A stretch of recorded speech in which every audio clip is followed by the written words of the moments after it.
বাংলাদেশের স্বাধীনতা সার্বভৌমত্বের প্রতীক দেশ নেত্রী বেগম খালেদা জিয়া বাংলাদেশের প্রত্যাবর্তন উপলক্ষে আপামর ছাত্র সমাজ, ছাত্র দলের, যুবদল, স্বেচ্ছাসেবক দল এবং বিএনপি হাজার হাজার নেতা কর্মী ইতিমধ্যে এয়ারপোর্ট থেকে তার বাসভবনে অবস্থান নিয়েছে।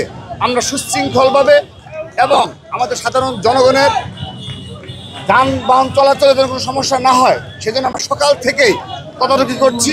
বিশেষ করে আজকে এসএসসি পরীক্ষা রয়েছে, সে কারণে আমরা সকাল 8টা থেকে এই এয়ারপোর্ট থেকে বনানী, বিশেষ করে মহাখালী এই পর্যন্ত আমরা ছাত্র দলের উদ্যোগে আমরা তদারকি করে যানবাহন চলাচল স্বাভাবিক রেখেছি। সে কারণে এসএসসি পরীক্ষায় কোনো সমস্যা হয়নি। তাই নয়, দেশ নেত্রী বেগম খালেদা জিয়া সকাল 11টার মধ্যেই আমাদের এই পাশ দিয়ে যাবেন। সে কারণে আমরা এই পুরো রুট ছাত্র দলের নেতৃত্বে, বিশেষ করে এয়ারপোর্ট থেকে নিকুঞ্জ টোটাল আমরা যানবাহন চলাচল স্বাভাবিক রেখেছি। এটি সুশৃঙ্খলভাবে করতে আমরা সমর্থ হয়েছি। এটি আমাদের নির্দেশনা রয়েছে, ছাত্র দলের পক্ষ থেকে নির্দেশনা রয়েছে, কোনোভাবেই সাধারণ জনগণের যানবাহন যেন যানজটের সৃষ্টি যেন না হয়।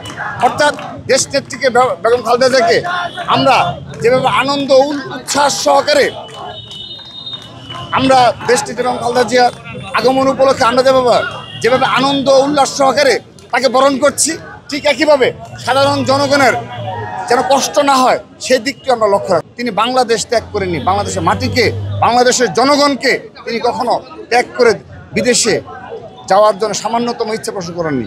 শুধু তাই নয়, তিনি অসুস্থ থাকা অবস্থায় কিন্তু দেশে ফিরে আসার জন্য ব্যাকুলতা আমরা লক্ষ্য করেছি।